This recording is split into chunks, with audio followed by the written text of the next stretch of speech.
Hello, today we're going to look at configuring backup copy targets. We're going to look at both cold and hot target replication. From the dashboard, we're going to navigate to Configure, and then we're going to go to the Appliances tab. Down at the bottom, there's a Backup Copy Targets tab. This is where we will add in our backup copy targets. We'll focus first on the hot copy and how we can do that. Remember, when we talk about a hot copy target, we're talking about another Unitrends appliance or the Unitrends cloud. We simply select Unitrends from the list and either select whichever option this is. With Unitrends Cloud, you should be working with your implementation engineer and they'll be able to provide you with this information to be able to add in for the cloud target. When we want to add in a secondary Unitrends appliance, we simply select that and then give it the appropriate information to both find it and authenticate into the appliance.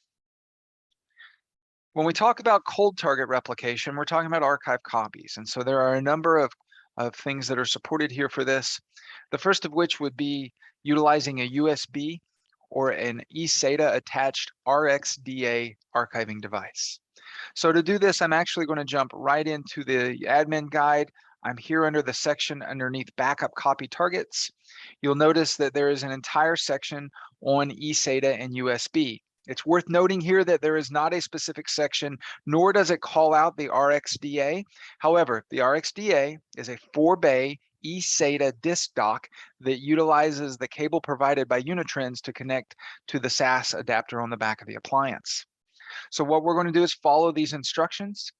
Once again, from the Appliances tab, we'll go to Backup Copy Targets, and we simply click on Scan for Media once the device has been connected. Once the device has been connected, it then gives us the instructions that we need to do to deal with whether or not this is a drive that has previous backups on it, or if we're starting fresh. But the process is pretty straightforward and documented here. Now, as we come back and we think about other options that we have, one option is that we can utilize a NAS to be able to do this. This is very straightforward. It'll support both CIFS and NFS. We simply select NAS. We then will enter in, once again, the information that we need to be able to reach the target and the credentials that we need to be able to write to it. There really is no difference with the NFS side other than we're just entering in different protocol and port information. The last piece of this is cloud, and this is referring to third-party clouds. So this is where we can go in and we can utilize the Unitrends appliance to write a cold copy directly into Google Cloud, Amazon S3, Amazon S3 Inactive. Also, Amazon S3 GovCloud would be considered part of the S3 family as well, and then Rackspace, and then Wasabi.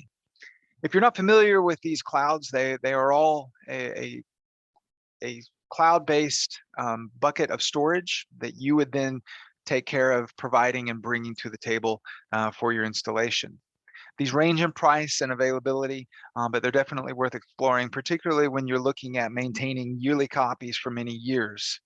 We have a lot of customers that have a lot of success with utilizing a Wasabi bucket, which has a low cost predictable model where they can do an annual push and understand exactly what that annual cost is going to look like. Also, S3 is a popular choice for our customers as well. Same idea that you provide the bucket and then you do those pushes. So it's worth understanding what we're doing here and what the impact of these cloud storage is. These are archive copies that are going to be kept in a third-party cloud. The speed to recover should be considered when you look at how and when you're going to push these copies into these cloud buckets. Obviously, the restore capabilities out of one of these buckets is much slower than it would be by utilizing the Unitrends cloud, where we can give you direct access. So just something to keep in mind as you look at and implement these strategies is making sure that they align with your RPO and your RTO goals. Once these targets have been added in, they are now part of the configuration. When we go into our jobs, and we go in to create a backup copy job, well, you can also do this process from the Protect tab as well. But if you'll notice, all that I have to do is simply select the items that we want to include. And then from here, we tell the system whether we want to do hot or cold. If I select the hot target, it will show me all of my hot targets that are configured on the appliance. This current appliance has got another physical appliance, a virtual appliance, as well as the Unitrends cloud configured as hot targets. We simply select the one that we want, and then we hit save, keeping in mind that what it's really doing here is that it's going to utilize the backup job that it's tied to. And when that backup job finishes, it's going to send those incremental changes to the target that we have selected. Similarly, if we select cold target, we get a little bit different screen because we now can go in and we can select the cold target, but now we can select what kind of options that we want to utilize.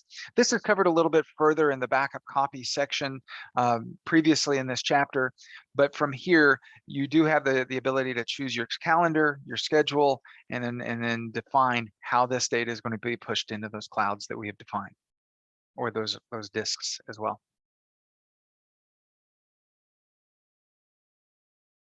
So this concludes our session on defining and configuring your backup copy targets. If you have any questions, please reach out to your sales or your support team. Thank you.